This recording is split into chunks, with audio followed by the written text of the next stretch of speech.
कभी कभी दो दोस्तों के बीच में अगर लड़ाई हो जाती है या फिर दोनों एक दूसरे की आलोचनाएं करते हैं तो ये अक्सर सुनने में आता है कि दोनों के बीच में कोल्ड वॉर शुरू हो गया है, मतलब शीत युद्ध शुरू हो गया है।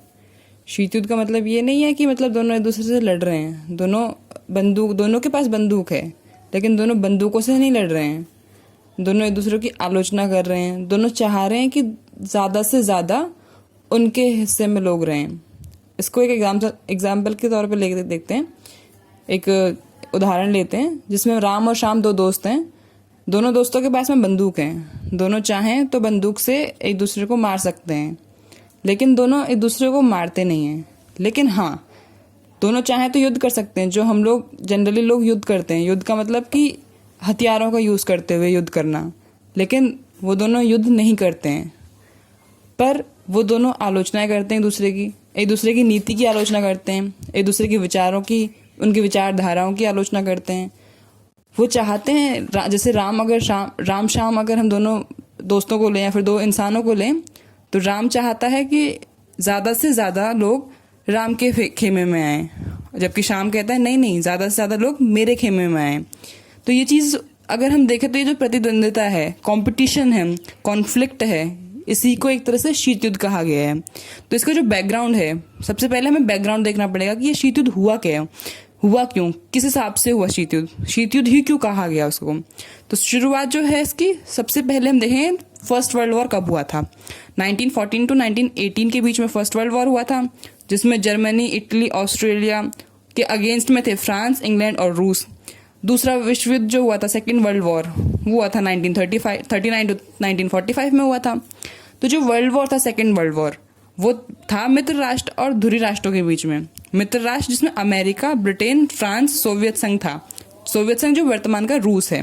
वहीं धुरी राष्ट्रों में जर्मनी, जापान और इटली रहा था।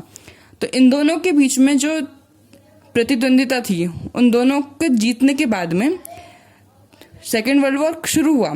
कब? 1939 में, लेकिन खत्म हुआ 1945 में, जहाँ पे मित्र राष्ट्र और ध्रुवी राष्ट्र दोनों के बीच में लड़ाई हुई।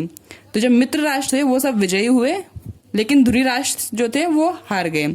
हारने के बाद में क्या हुआ कि अमेरिका ने जापान के दो शहर हैं, हिरोशिमा और नागासाकी, वहां पे परमाणु हथियार से अटैक कर दिया।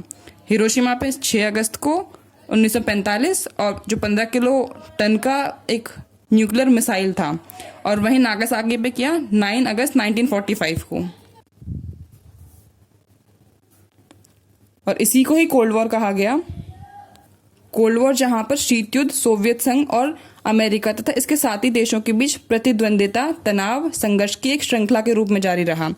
युद्ध ना होते हुए भी युद्ध की परिस्थितियों को बनाए रखने की स्थिति है।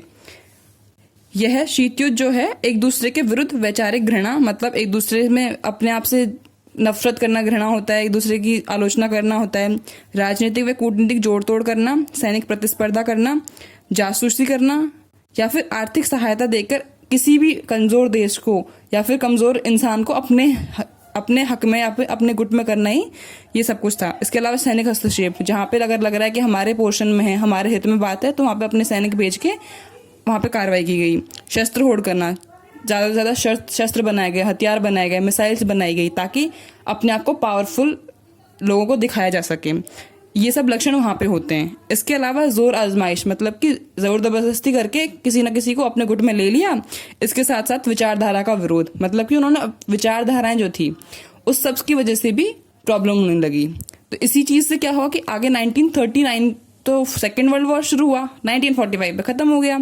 1945 पे जैसे सेकेंड वर्ल्ड वॉर खत्म हुआ, वैसे ही अमेरिका और सोवियत संघ दोनों के बीच में समस्याएं शुरू हो गई और दोनों एक दूसरे पर अपने आप को कंपटीशन करने लगे दोनों, और दोनों के बीच में शीत युद्ध शुरू हो गया।